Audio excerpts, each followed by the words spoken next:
ప్రజలకు ప్రభుత్వానికి మధ్య వారధిగా పనిచేయాల్సినటువంటి సమాచార శాఖ కొంతమంది అధికారుల యొక్క వైఖరి మూలంగా తరచూ వివాదాలకు కేంద్ర బిందువుగా మారుతున్న పరిస్థితి కనపడుతుంది. తాజాగా సమాచార శాఖలో వంటలక్క వ్యవహారం వివాదంగా మారుతున్న పరిస్థితి కనపడుతుంది. ఇంతకీ ఎవరి వంటలక్క?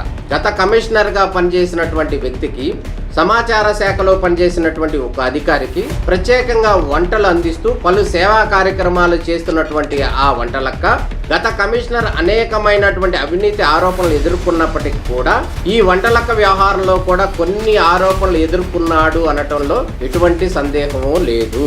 అయితే ఆ కమిషనర్ మీద విజిలెన్స్ ఎంక్వైరీ పడటం, మిగతా వ్యవహారాలు గనక పక్కన పెడితే తాజాగా సమాచార శాఖ డైరెక్టర్గా హిమాన్ శుక్లా పదవీ బాధ్యతలు చేపట్టిన సందర్భంలో కూడా సమాచార శాఖలో ఆ వంటలక్క కనబడటం, అంతేకాదు ముఖ్యమంత్రిగా చంద్రబాబు నాయుడు ప్రమాణ స్వీకారం చేసిన సందర్భంలోనూ, చంద్రబాబు నాయుడు పోలవరం విజిట్ చేసి అక్కడ పరిశీలించిన సందర్భంలోనూ సదరు వంటలక్క ప్రత్యేకంగా కనబడటం ఆశ్చర్యం కలిగిస్తుంది.